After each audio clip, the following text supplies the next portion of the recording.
আসসালামু আলাইকুম এভরিওয়ান। আজকে আমি ম্যাঙ্গো আইসক্রিম বানাচ্ছি। প্রথমে আমি একটা আম ছুলে নিয়েছি, এরপর 3টি গুঁড়ো দুধের প্যাকেট ছিঁড়ে নিয়েছি। এখন আমি এটাকে ভালোভাবে মিক্স করব।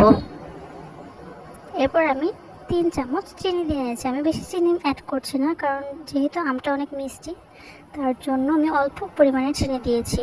এরপর আমি 1 চামচ কর্নফ্লাওয়ার অ্যাড করব।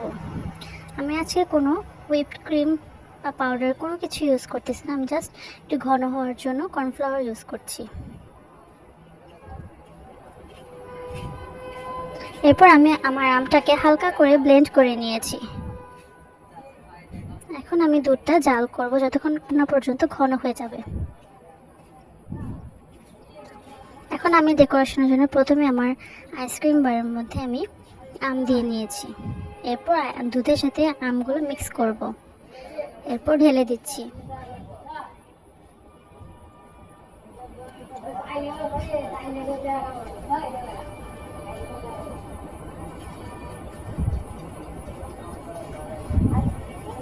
এরপর কাঠি অ্যাড করে দিচ্ছি।